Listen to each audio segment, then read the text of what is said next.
हर हर महादेव। आप सबका दिन सुखद हो। आज हम भोले बाबा की कथा सुनेंगे और उनकी महिमा के बारे में बात करेंगे। ओम नमः शिवाय। हे शिव शंकर भोला भंडारी, बिनती सुनो प्रभु हमारी। उमापति हे अवगढ़दानी, तुम्हारी महिमा जगत ने जानी। शीश जटा गंगा विराजे, माथे पे चंदा अति साजे। कंठ पड़ी सर्पों की माला, तन पे भस्म लिपटी विकराला। गणपति नंदी और कार्तिक सभा सजी है, बड़ी अलौकिक देख चकित तो है यह जग सारा। सबसे निराला भोला हमारा। श्रावण का है पुण्य महीना, चढ़े बेल पत्र भांग और धतूरा। मेरे मन प्रभु ये आस लगी है, दर्शन करन की अलख जगी है। प्रभु महिमा तुमरी अति अनंदा, गावे मिलजुल सब देवता। मेरी भी प्रभु अब सुधी लीजिए, दुख दारुण सब हर लीजिए। हे चंद्रशेखर है कैलाश वासी, हे प्रभु उमा नाथ अविनाशी। आशुतोष तुम अवधर जानी, सबके दुख हरन मंगलकारी। ओम नमः शिवाय। श्री शिवाय नमस्तोभ्यम। अब हम कथा सुनेंगे। सोमवार व्रत कथा। एक नगर में एक सेठ रहता था। उसे धन ऐश्वर्य की कोई कमी नहीं थी, फिर भी वह दुखी रहता था क्योंकि उसके कोई पुत्र नहीं था। पुत्र प्राप्ति के लिए वह प्रत्येक सोमवार को व्रत रखता था तथा पूरी श्रद्धा के साथ शिवालय में जाकर भगवान गौरी शंकर की पूजा करता था।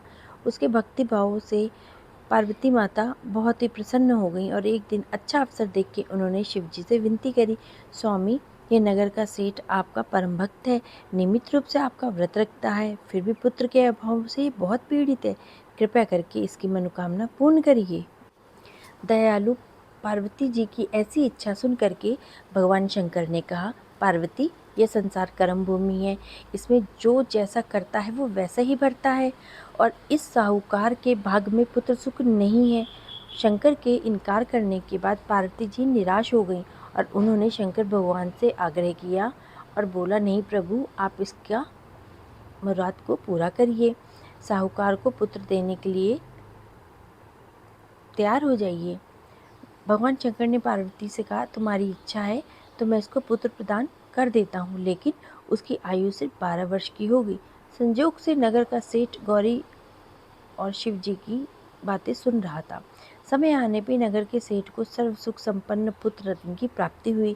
सब और खुशियाँ मनाई गई। नगर सेठ को बधाइयाँ देने जा रहा था, लेकिन जो सेठ था वो उदास था क्योंकि उसको ना तो खुशी थी और ना ही गम था, क्योंकि उसको पता था कि उसको पुत्र सिर्फ 12 वर्ष के लिए प्राप्त हुआ है, उसके बाद काल इसे मुझे छीन लेगा। इतने पे ही सेठ ने सोमवार का व्रत और गौरी शंकर का पूजन और हवन यथाविधि पहले की तरह ही जारी रखा। जब बालक 11 साल का हो गया तो वह पूर्ण युवा जैसे लगने लग गया। फलता सभी चाहने लगे कि उसका विवाह करा दिया जाए। नगर सेठानी के यहाँ आग्रह लेके आया, किंतु नगर सेठ पुत्र के विवाह के लिए तैयार नहीं हुआ।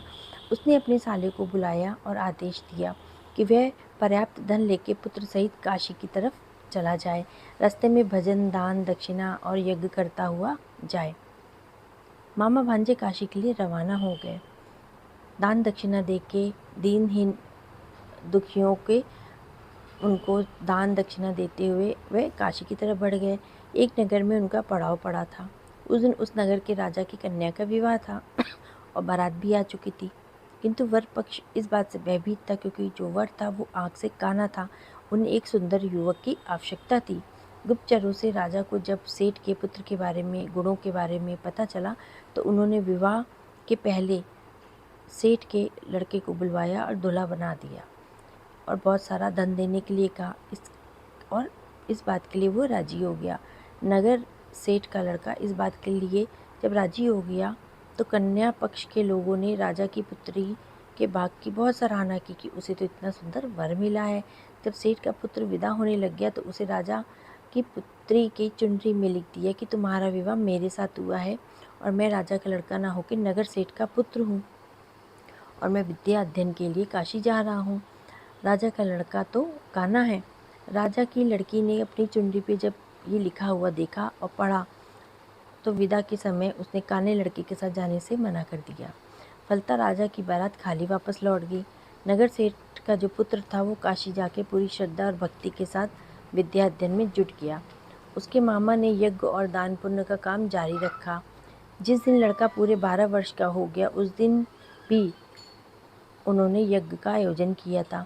तभी उसकी तबीयत खराब हो गई। वह भवन के अंदर ही कमरे में आके लेट गया। थोड़ी देर में मामा पूजन करने के बाद जब लौटा तो उसने देखा उसको मरा हुआ था। उसे अत्यंत दुख हुआ और वह बेहोश हो गया। जब उसे होश आया तो उसने सोचा कि यदि मैं रोया चिल्लाया तो पूजा में विघ्न पड़ जाएगा, ब्राह्मण लोग भोजन त्याग के चले जाएंगे। अतः उसने धैर्य के साथ सब काम निपटाया और उसके बाद जो उसने रोना पिटना था वो शुरू किया और बहुत ही अफसोस हुआ उसको। सौभाग्य से उसी समय उसी रास्ते से गौरी शंकर जी जा रहे थे। गौरी मैया के कानों में जब ये रोने की आवाज़ आई तो उन्होंने देखा कि ये तो वही पुत्र है, वही बालक है। तो उन्होंने शिव जी से आग्रह किया कि इस बालक को पुनर्जीवन दे दीजिए। शंकर भगवान ने पार्वती की प्रार्थना को स्वीकार कर लिया क्योंकि पार्वती मैया ने हट पकड़ ली थी। नगर के सेठ का इकलौता पुत्र जो था वो जीवित हो गया। शिक्षा को समाप्त हो चुकी थी, इसलिए मामा भांजे दोनों वापस नगर की तरफ रवाना हो गए। रास्ते में पहले की तरह दान दक्षिणा पूजा हवन करते हुए जा रहे थे। जहाँ पे राजा की पुत्री के साथ विवाह हुआ था वो वहीं पहुँच गए तो ससुर ने लड़के को पहचान लिया। अत्यंत आदर सत्कार के साथ उसे महल में ले गए। शुभ मुहूर्त निकाल के उन्होंने विदाई कर दी और बेटी और दामाद को खूब सारा धन सामग्री देके विदा किया। लड़के के माता पिता उसका इंतज़ार कर रहे थे और वो जब घर पहुंचा तो पिता को यकीन ही नहीं हुआ। हवेली की छत पे बैठे हुए थे उसके माता पिता और उन्होंने प्रतिज्ञा की थी कि वो वहाँ से तभी उतरेंगे जब उनका बेटा स्वयं उनको अपने हाथों से नीचे उतारेगा, वरना ऊपर से छलांग मार के आत्महत्या कर लेंगे। पुत्र अपनी पत्नी के साथ हवेली की छत पे गया और जाके माँ बाप को लेके आया और चरण स्पर्श करे। पुत्र और पुत्र वधू को देखकर नगर के सेठ और सेठानी अत्यंत प्रसन्न हुए और सबने मिलकर जश्न मनाया, बहू का आदर सत्कार किया। अब सुनिए शिव जी की आरती। जय शिव ओमकारा प्रभु हर शिव ओमकारा, ब्रह्मा विष्णु सदा शिव अर्धांगी धारा।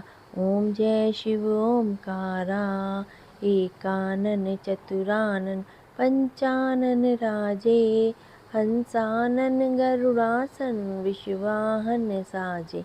ओम जय शिव ओमकारा दो भुज चार चतुर्भुज, दस भुज अति सोहे, तीनों रूप निरखता त्रिभुवन जन मोहे। ओम जय शिव ओमकारा अक्षमाला वनमाला मुंडमाला धारी, त्रिपुरारी कंसारी करमाला धारी। ओम जय शिव ओमकारा श्वेतांबर पीतांबर बगांबर अंगे, सनकादिक ब्रह्मादिक भूतादिक संगे। ओम जय शिव ओमकारा कर के मध्य कमंडल चक्र त्रिशूल धरता, सुख करता दुख हरता जग पालन करता। ओम जय शिव ओमकारा ब्रह्मा विष्णु सदाशिव जानत विवेका, प्रणव अक्षर में शोभित ये तीनों एका। ओम जय शिव ओमकारा त्रिगुरु स्वामी जी की आरती जो कोई नर गावे, कहत शिवानंद स्वामी सुख संपत्ति पावे। ओम जय शिव ओमकारा। हर हर महादेव। श्री शिवाय नमस्तोभ्यम, श्री शिवाय नमस्तोभ्यम।